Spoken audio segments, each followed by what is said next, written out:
انہوں نے کہا کہ ہاں تو اپنی ماں کو لے کے دوسرے شہر چلے جاؤ، ہم نے سارا بندوبست کر دیا ہے۔ میں نے سوچا کہ ابھی اپنی ماں اور بچے کی جان بچانے کے لیے چلی جاتی ہوں، پھر بہرام سے رابطہ کروں گی بلکہ وہ مجھے خود ڈھونڈے گا۔ ہم ماں بیٹی کو راتوں رات غائب کروا دیا گیا اور دوسرے شہر میں ہمیں ایک چھوٹا سا گھر دیا گیا رہنے کے لیے اور کچھ پیسے بھی۔ میں اداس تھی، مجھے بہرام کی یاد آتی تھی، پتہ نہیں وہ کس حال میں ہوگا۔ ایک ماہ گزر گیا، میرا بہرام سے رابطہ نہیں ہوا۔ پھر ایک دن مجھ سے کسی کا احساس ہوا، میرا دل بے چین تھا۔ میں نے اماں سے کہا، اماں مجھے ڈر ہے کہ بہرام کے والدین کہیں ہمیں مار ہی نہ دیں اور میرے بچے کو بھی مار کی کوشش کریں گے وہ، کیونکہ بچے کی وجہ سے بہرام بھی مجھے تلاش کرے گا۔ اماں بیٹی نے اس خوف سے کہ سردار کے لوگ میرے بچے کو جان سے نہ مار دیں، اپنا بوری یا بستر سمیٹا اور راتوں رات وہاں سے چلے۔ ہم واپس اپنے شہر آ گئے، لیکن ایک نئی جگہ پر، کیونکہ یہ ہمارا شہر تھا اور ہم اس کے ماحول سے واقف تھے، یہاں ہی گلیوں، بازاروں اور ہسپتالوں سے واقف تھے۔ ایک دن میں میڈیا پر خبر نشر ہوئی جسے دیکھ کر میرے پیروں تلے سے زمین سے نکل گئی۔ وہ خبر بہرام کی موت کی خبر تھی۔ سردار شاہ نواز کا اکلوتا بیٹا بہرام شاہ نواز ایک کار حادثے میں جاں بحق ہو گیا۔ شہید تو جیسے دنیا ہی لٹ گئی۔ میں سوچ رہی تھی کہ میں آرام سے رابطہ کرنے کا، لیکن قسمت میں موقع ہی نہیں دیا۔ میں بیوہ ہو گئی اور میرا بچہ دنیا میں آنے سے پہلے ہی یتیم ہو گیا۔ نہ جانے کیسے میں نے اپنے آپ کو سنبھالا، کیونکہ مجھے پیغام کی اس نشانی کی سلامتی سے اس دنیا میں لانا تھا۔ ایک ماہ مزید کیا، ڈاکٹر نے کہا کہ میں ماں بیٹے کے ماں بننے والی ہوں۔ پھر ڈاکٹر کے کلینک سے نکلتے ہی میری نظر سردار شاہ نواز اور اس کے آدمیوں پر پڑی۔ میں نے دیکھا، چھپ گئی۔ میں سمجھ گئی کہ یہ لوگ مجھے مارنے کے لیے آئے ہیں۔ انہوں نے مجھے دیکھ لیا اور میرا پیچھا کیا، لیکن رش اتنا تھا اور میں اسی رش کا فائدہ اٹھاتے ہوئے وہاں سے بھاگ گئی۔ رکشے میں اب میں اور اماں پریشان تھے۔ ہم ٹھکانہ بدلنے کا سوچ رہے تھے کہ ایک بار پھر سے سردار شاہ نواز کے آدمی آئے اور مجھے اغوا کے لے گئے، لیکن اس بار مجھے بے ہوش نہیں کیا گیا تھا بلکہ مجھے بہت آرام سے لے گئے۔ ان کے ساتھ دو خواتین بھی تھیں۔ میں بہت خوفزدہ تھی کہ اب میرے ساتھ کیا سلوک ہوگا۔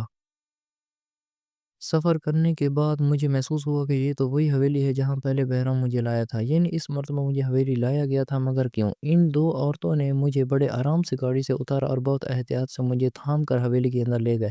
وہاں کا منظر دیکھ کر مجھے اپنی بصیرت پر یقین کرنا مشکل ہو رہا تھا۔ میں نے وہی ساس سسر جنہوں نے مجھے بہت برے طریقے سے دھتکارا تھا، آج وہ پھولوں کا ہار ہی میرے منتظر تھے۔ میں حیران تھی، ہمارے خاندان کا اکلوتا وارث تمہاری کوکھ میں پل رہا ہے، ہمارا بیٹا تو نہیں رہا اور ہم خون کے آنسو روتے ہیں۔ لیکن پھر ہمیں یاد آیا کہ بہرام نے تم سے نکاح کیا تھا اور تمہارے پیٹ میں اس کا بچہ تھا۔ اب ہمیں یہ مت کہنا کہ وہ بچہ تم نے ضائع کروا دیا ہے۔ سردار شاہ نواز مجھ سے مخاطب ہوئے، اللہ نہ کرے کہ میں اپنا بچہ ضائع کروں۔ میں آپ کی اس نشان کہ میں نے اپنی جان سے زیادہ حفاظت کی ہے۔ میں نے کہا تو میری ساس نے مجھے خوشی سے گلے لگا لیا۔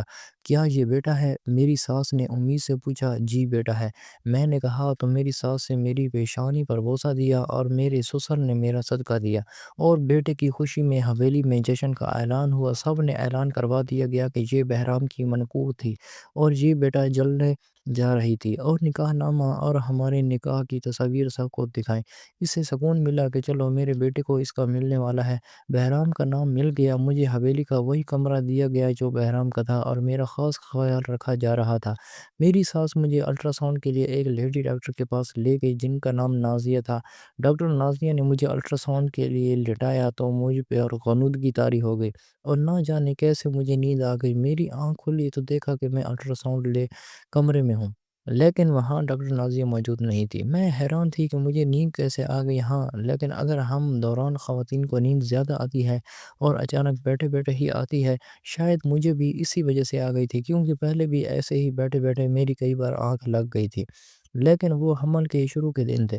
اب ایسا ہونا میری سمجھ سے باہر تھا۔ میں آنکھیں ملتے ہوئے الٹرا ساؤنڈ والے کمرے سے باہر آئے تو دیکھا میری ساس وہی بیٹھی ہوئی۔ مجھے دیکھ کر وہ کھڑی ہوئی اور خوشی سے جھوم گئی۔ وہ یہی تصدیق چاہتی تھی کہ واقعی بیٹا ہے یا میں جھوٹ بول رہی تھی۔ اب انہیں یقین تھا کہ بیٹا ہی ہے۔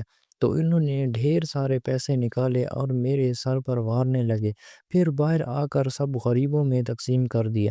اب میری ساس مجھے ہر 15 دن کے بعد الٹرا ساؤنڈ کروانے کے لیے لے کر آنے لگی، لیکن عجیب بات یہی تھی کہ جب بھی ساس مجھے الٹرا ساؤنڈ کے لیے لے کر آتی تو مجھے نیند آ جاتی، اور اب مجھے تھوڑا سا شک ہونے لگا تھا، میری ساس اسی ڈاکٹر کے پاس کیوں لاتی ہے اور میں یہاں آ کر سو کیوں جاتی ہوں؟ میں نے اپنی ساس سے کہا کہ مجھے کسی اور ڈاکٹر سے علاج کروانا ہے، تو میری ساس کا رنگ فک ہو گیا۔ میری بات سن کر انہوں نے مجھے کہا، ارے بیٹا، اس کی کوئی ضرورت نہیں ہے، یہ ڈاکٹر صاحبہ برسوں سے ہمارا علاج کر رہی ہے، یہی تمہارا علاج بھی کریں گی۔ میری ساس ہی اس بات نے مجھے مزید شک میں مبتلا کر دیا تھا کہ دال میں ضرور کچھ کالا ہے۔ اگلی مرتبہ جب میری ساس مجھے الٹرا ساؤنڈ کے لیے ڈاکٹر صاحبہ کے پاس لے کر گئی تو میں سوچا کہ میں موبائل میں ویڈیو آن کر کے دیکھوں گی کہ میرے سوئی جانے کے بعد آخر الٹرا ساؤنڈ والے کمرے میں ہوتا کیا ہے، اور مجھے نیند کیوں آتی ہے، اور میرے ساس کا کیا ہے جو مجھ سے پوشیدہ ہے۔ اسی مقصد کے لیے جب میں الٹرا ساؤنڈ روم میں گئی تو میں نے اپنے موبائل کا کیمرہ آن کر کے ایک کونے میں رکھ دیا، ڈاکٹر نازیہ کی نظروں سے چھپ کر، پھر مجھ پر غنودگی طاری ہونے لگی اور پھر سے سو گئی۔ جب میری آنکھ کھولی تو وہ وہی منظر تھا، ڈاکٹر نازیہ یہ کہیں بھی موجود نہیں تھی اور میری ساس باہر بیٹھی ہوئی تھی۔ میں نے ویڈیو دیکھے بغیر ہی موبائل اپنے پاس میں ڈال دیا اور سوچا کہ میں گھر جا کر ویڈیو دیکھوں گی سکون سے، لیکن جیسے ہی میں نے گھر آ کر کمرہ لاک کیا اور ویڈیوز دیکھنے لگی تو ویڈیو میں جو مجھے نظر آیا اسے دیکھ کر میرے پیروں تلے سے زمین کھسک گئی تھی اور سر پر آسمان آن گرا۔ مجھے اپنی بصیرتوں پر یقین نہیں آ رہا تھا کہ جو میں نے اس ویڈیو میں دیکھا وہ سچ تھا یا میری نظر کا دھوکہ تھا۔ میرا ذہن اس بات کو قبول کرنے کے لیے تیار نہیں تھا کہ ویڈیو جو نظر آ رہا تھا وہ حقیقت تھی۔ بھلا ایسے کیسے ہو سکتا ہے؟ میں نے ویڈیو بار بار دیکھی، ساری رات ویڈیو دیکھتی رہی یہاں تک کہ صبح ہو گئی، مجھے ساری رات نیند نہیں آئی۔ میں ویڈیو پر یقین کرنے کی کوشش کر رہی تھی لیکن میرا ذہن کام نہیں کر رہا تھا۔ ویڈیو کی آواز بہت کم تھی لیکن جو منظر میرے سامنے، اس کو جھٹلانا بھی مشکل تھا اور اس پر یقین کرنا تو ناممکن تھا۔ میں سوچ رہی تھی کہ کیا میری ساس کو اس کے بارے میں پتہ ہے کہ ان کے باہر بیٹھے رہنے کے بعد الٹرا ساؤنڈ والے کمرے میں کیا ہوتا ہے اور کون کون آتا ہے، میرے آنے کے بعد جو کچھ بھی ہوتا ہے تو اس میں میری ساس کا برابر کا ہاتھ ہے؟ نہ، میری ساس بالکل لا علم ہے سارے معاملے سے۔ میں اب دن گن رہی تھی کہ کب دوبارہ میں ڈاکٹر نازیہ کے پاس جاؤں گی۔ اس دوران میں نے کئی بار بہانہ بنا کر الٹرا ساؤنڈ کے لیے جانے کی ضد کی لیکن میری ساس نے سختی سے منع کر دیا اور مجھے کمرے سے باہر قدم تک نہ رکھنے دیا۔ میں نے کہا میرے پیٹ میں درد ہو رہا ہے تو وہ کہنے لگی، ارے تمہارا وہم ہے، بار بار الٹرا ساؤنڈ کروانا صحیح نہیں ہوتا، جب میں تمہیں ساتھ لے کر اب تم اپنا چیک اپ آرام سے کروا لینا۔ میرے ساتھ جب یہ سب بول رہی تھی تو میں نے اس کے چہرے کے تاثرات دیکھنے چاہے کہ اس سے کتنا حقیقت کا علم ہے اور کتنا نہیں، اور یہ مشکل سے دوبارہ الٹرا ساؤنڈ کا وقت آیا تو میرا دل زور زور سے دھڑکنے لگا۔ میں نے بہت کوشش کی کہ مجھ پر غنودگی طاری نہ ہو لیکن میرا خود پر بس نہیں تھا اور پھر سے میں سو گئی۔ آج بھی میں نے کیمرہ ریکارڈنگ پر لگایا ہوا تھا اور وہی منظر میرے سامنے تھا جو میں نے پچھلی بار دیکھا تھا، لیکن مسئلہ تھا کہ مجھے آوازیں ٹھیک سے سنائی نہیں دے رہی تھی۔ میں نے اس رات کو اپنے سینے میں دفن کر لیا اور کسی سے کچھ نہیں کہا۔ اگلی مرتبہ جب میں گئی تو میں نے شروع میں ہی ڈاکٹر نازیہ کو جان لیا اور ان سے کہا، مجھے سب معلوم ہو گیا ہے کہ آپ میرے سو جانے کے بعد بند کمرے میں کیا کرتے ہیں اور کون کون آتا ہے کمرے میں، پہلے سب دیکھ دیا۔ میری بات سن کر ڈاکٹر نازیہ رنگ اڑ گیا، وہ ایک لمحے کو تو کچھ بول ہی نہیں سکی، پھر مجھے کہا، ارے ایسا کچھ نہیں ہے، ضرور تمہارا وہم ہے، یہ کیسے ہو سکتا ہے، یہ ایک ناممکن۔ ڈاکٹر نازیہ صاف مکر گئی تو میں نے اپنا موبائل اٹھایا اور ساری ویڈیو انہیں دکھائی۔ ویڈیو کو دیکھ کر ڈاکٹر نازیہ تو جیسے حواس باختہ ہو گئی، انہوں نے کچھ کہنے کے لیے لب کھولے تو میری ساس اندر آ گئی۔ میری ساس کو دیکھ کر ڈاکٹر نازیہ کچھ بول نہ سکی اور انہوں نے آنکھوں کے اشارے سے مجھے بھی خاموش رہنے کا کہا۔ اس دن مجھے نیند نہیں آئی۔ نیند کیوں آتی تھی کہ وجہ بھی میں جان گئی تھی، مجھے نیند آتی نہیں تھی بلکہ مجھے جان بوجھ کر سلایا جاتا تھا۔ انجیکشن کے ذریعے اسے کہا جاتا تھا کہ وہ انجیکشن ہر 15 دن بعد لگانا ضروری ہے۔ آج میں نے انجیکشن نہیں لگوایا تو مجھے نیند بھی نہیں آئی لیکن میری نظر وہاں کسی کو تلاش نہیں لگی جس کو دیکھنے کے لیے میں نے اتنے دن ایک ایک پل گن گن کر گزارا تھا۔ میری ساس کے جانے کے بعد ڈاکٹر نازیہ نے بس اتنا کہا، گلی میں اس کا سفر اپنی ساس ہی نہ کرنا بلکہ اس بات کا ذکر کسی سے بھی نہیں کرنا ورنہ انجام بہت برا ہوگا، تمہاری جان بھی جا سکتی ہے۔ ڈاکٹر نازیہ کی یہ بات سن کر میں حیران رہ گئی کہ میری جان کیوں؟ میری جان کی تو اب اتنی حفاظت کی جا رہی تھی حویلی میں میری ساس نے مجھے ہاتھوں کا چھالا بنا کر رکھا ہوا تھا اپنے پودے کے لیے، تو پھر کوئی مجھے نقصان کیوں پہنچائے گا؟ میں یہ سارے سوالات ڈاکٹر نازیہ سے کرنے والی تھی، لیکن مجھے موقع نہیں ملا اور ہم حویلی واپس آ گئے۔ میں سوچ رہی تھی کہ جس مقصد کے لیے میں ڈاکٹر نازیہ کے پاس گئی تھی وہ مقصد پورا نہ ہو سکا۔ اگلی تاریخ میری ڈیلیوری کی تھی، مجھے درد شروع ہو گئے تو مجھے فوراً ہاسپٹل داخل کروایا گیا۔ ڈاکٹر صاحب نے کہا ان کا آپریشن ہوگا اور انہوں نے فوراً آپریشن کی تیاری شروع کر دی۔ میرے ساتھ سسر کی جان پر بنی ہوئی تھی، ان کی حالت دیکھنے والی تھی، وہ دونوں جلے پیر کی بلی کی طرح ہاسپٹل کی راہداری میں چکر کاٹ رہے تھے۔ انہیں اپنے خاندان کا اکلوتا وارث ہر حال میں زندہ سلامت چاہیے تھا، اسی لیے ان کی حالت ایسی تھی مجھے بے ہوش کر دیا گیا، اور جب مجھے ہوش آیا تو میں اس ہاسپٹل میں تھی ہی نہیں جہاں پر مجھے بے ہوش کیا گیا تھا۔ میں تو کسی اور ہاسپٹل میں تھی، ہاسپٹل نہیں بلکہ ایک چھوٹے سے کلینک میں تھی اور کمرہ خالی تھا، وہاں پر کوئی بھی نہیں تھا اور میرا بچہ بھی مجھے نظر نہیں آ رہا تھا۔ لیکن درد کی وجہ سے میں تکلیف میں تھی اور درد کی وجہ سے میرا ذہن کچھ بھی سوچنے سے قاصر تھا۔ اس وقت تھوڑی دیر کے بعد کوئی اندر داخل ہوا تو اسے دیکھ کر میری جان میں جان ہے، یعنی کہ میرا آنکھوں دیکھا سچ ہی نکلا۔ میری آنکھوں نے جو منظر دیکھا تھا وہ دھوکہ نہیں تھا بلکہ وہ حقیقت تھی۔ سامنے کوئی اور نہیں، تیرا شوہر احرام کھڑا تھا۔ وہ آہستہ آہستہ چلتا ہوا میرے قریب آیا اور میرے بالوں کو سہلانے لگا۔ میں نے بے یقینی سے سوال کیا، ہاں میں زندہ ہوں اور تمہارے لیے ہی زندہ ہوں؟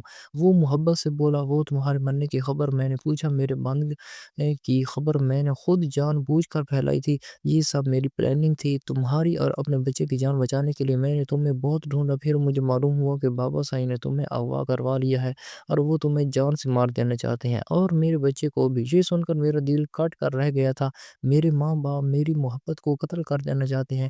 بات صرف محبت کی نہیں تھی، وہ ایک مظلوم اور مسکین لڑکی کی جان لینا چاہتے تھے۔ جان کسی کی بھی ہو قیمتی ہوتی ہے، کیسے کوئی انسان کو مارنے کا سوچ سکتا ہے اپنے مقصد کے لیے؟ یہ بات معلوم ہونے کے بعد میرا دل میرے والدین سے اٹھ گیا تھا۔ میں تو درختوں سے سبز پتے بھی نہیں توڑتا ہوں کہ ان میں بھی زندگی رکھی ہوئی ہے، وہ بھی سانس لیتے ہیں، سبز پتوں کے اندر بھی زندگی ہے، جب تک کہ وہ قدرت کی کاریگری سے خود خشک ہو کر گر نہ پڑے۔ اور میرے ماں باپ ایک مظلوم لڑکی جان سے مار دینا چاہتے ہیں، لڑکی بھی وہ میری محبت تھی اور میرے بچے کی ماں بننے والی تھی۔ ان کی تم سے نفرت تو سمجھ میں آتی تھی، لیکن ان کو پوتے سے نفرت میری سمجھ سے بالاتر تھی۔